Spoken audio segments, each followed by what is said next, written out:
O Senhor esteja convosco, Ele está no meio de nós. Proclamação do Evangelho de Jesus Cristo segundo Lucas. Glória a vós, Senhor. Naquele tempo, Jesus entrou num povoado e certa mulher de nome Marta recebeu-o em sua casa. Sua irmã, chamada Maria, sentou-se aos pés do Senhor e escutava a sua palavra. Marta, porém, estava ocupada com muitos afazeres. Ela aproximou-se e disse: Senhor, não te importas que minha irmã me deixe sozinha com todo o serviço? Manda que ela me venha ajudar. O Senhor, porém, lhe respondeu: Marta, Marta, tu te preocupas e andas agitada por muitas coisas. Porém, uma só coisa é necessária. Maria escolheu a melhor parte, e esta não lhe será tirada. Palavra da salvação. Glória a vós, Senhor. Irmãos e irmãs, o episódio do texto de hoje situa-nos numa aldeia não identificada, em casa de duas irmãs, Marta e Maria. Estas duas irmãs são, provavelmente, as mesmas Marta e Maria, irmãs de Lázaro, referidas no Evangelho de João, capítulo 11, versículo de 1 a 40, e João 12, de 1 a 3.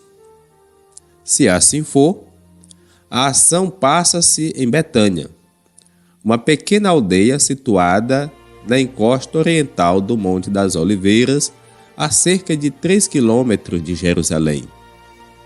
Continuamos, de qualquer forma, a percorrer esse caminho de Jerusalém, durante o qual Jesus vai revelando aos seus discípulos os projetos do Pai e os vai preparando para o testemunho do reino. Estamos no contexto de um banquete. Não se diz se havia muitos ou poucos convidados. O que se diz é que uma das irmãs, Marta, estava atarefada, com muito serviço, enquanto a outra, Maria, sentada aos pés de Jesus, ouvia a sua palavra.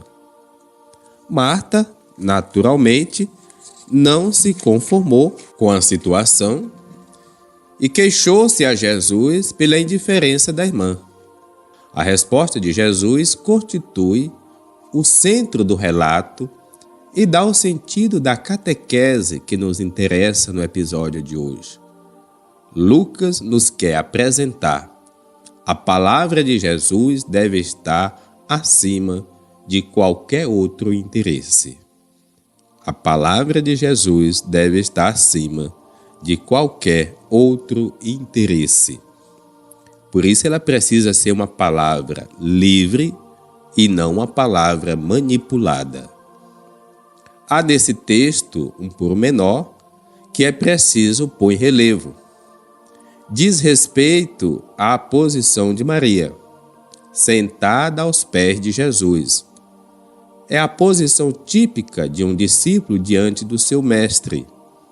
É uma situação surpreendente num contexto sociológico em que as mulheres tinham um estatuto de subalternidade e viam limitados alguns dos seus direitos religiosos e sociais. Por isso, nenhum rabi da época se dignava a aceitar uma mulher no grupo dos discípulos que se sentavam aos seus pés para escutar as suas lições. Lucas, o evangelista, que na sua obra procura dizer que Jesus veio libertar e salvar os que eram oprimidos e escravizados, nomeadamente as mulheres, mostra neste episódio que Jesus não faz qualquer discriminação. O fato decisivo para ser seu discípulo é estar disposto a escutar sua palavra. Muitas vezes, este episódio foi lido à luz da oposição entre ação e contemplação, oração e trabalho. No entanto, não é bem assim. Não é bem isso que está em causa. Lucas não está nesta catequese a explicar que a vida contemplativa é superior à vida ativa. Está a dizer que a escuta da palavra de Jesus é o mais importante para a vida da pessoa que acredita em Deus, pois é o ponto de partida da caminhada da fé. Isso não significa que o fazer coisas, que o servir os irmãos não seja importante, mas significa que tudo deve partir da escuta da palavra, pois é a escuta da palavra que nos projeta para os outros e nos faz perceber o que Deus espera de nós. Na reflexão e atualização, podemos ter presente algumas linhas de reflexão.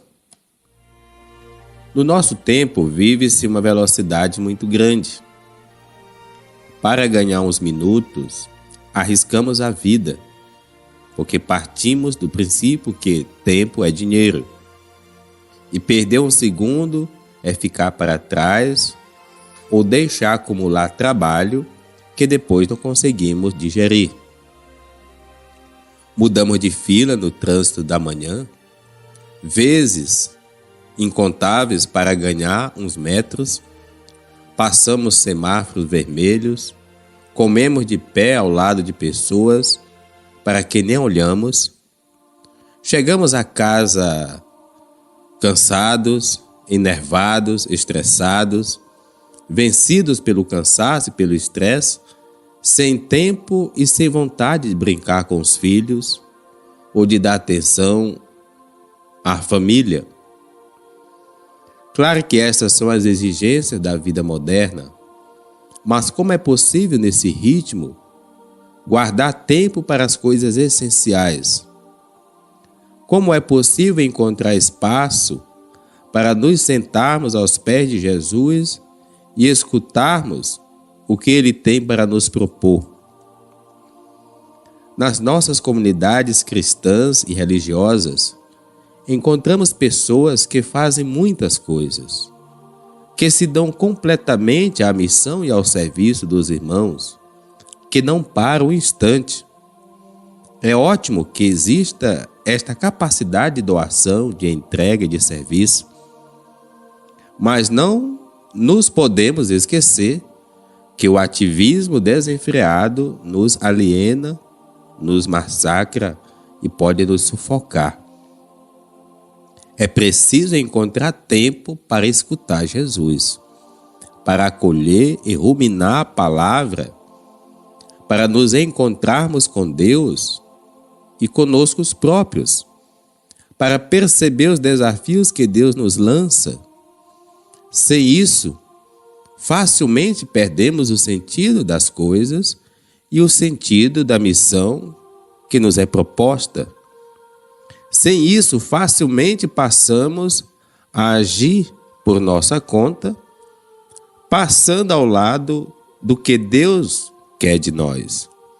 Esta época do ano, tempo de férias, de evasão, de descanso, é um tempo privilegiado para invertermos a marcha alienante que nos massacra. Que este tempo não seja mais uma corrida desenfreada para lugar nenhum, para um tempo de reencontro conosco, com nossa família, com os amigos, com Deus e com nossas prioridades. A oração e a escuta da palavra podem ajudar-nos a reencontrar nossa vida e a redescobrir o sentido da nossa existência. Qual é a nossa perspectiva de hospitalidade e do acolhimento? Esta leitura sugere que o verdadeiro acolhimento não se limita a abrir a porta, ao sentar a pessoa no sofá, a ligar a televisão para que ela fique entretida sozinha e a correr para a cozinha para lhe preparar um banquete Mas o verdadeiro acolhimento passa para dar atenção àquele que veio ao nosso encontro, escutá-lo, partilhar com ele, a fazê-lo sentir o quanto nos preocupamos com aquilo que ele sente. A atitude de Jesus, que contra os costumes da época aceita Maria como discípula, faz-nos mais uma vez pensar nas discriminações que muitas vezes existem na nossa sociedade. Neste domingo, a estilo de Abraão e de Marta, somos convidados a acolher e servir a Deus presente em nossos irmãos e irmãs, refugiados, cansados, machucados, doentes, maltratados. Porém, como Maria, não nos esqueçamos da oração que contempla a escuta da palavra de Deus. Bíblia na vida, Bíblia na mão, no coração. Somente ouvindo a palavra, nós temos condições de dar sentido às nossas ações. Deus nos abençoe, em nome do Pai, do Filho e do Espírito Santo. Amém.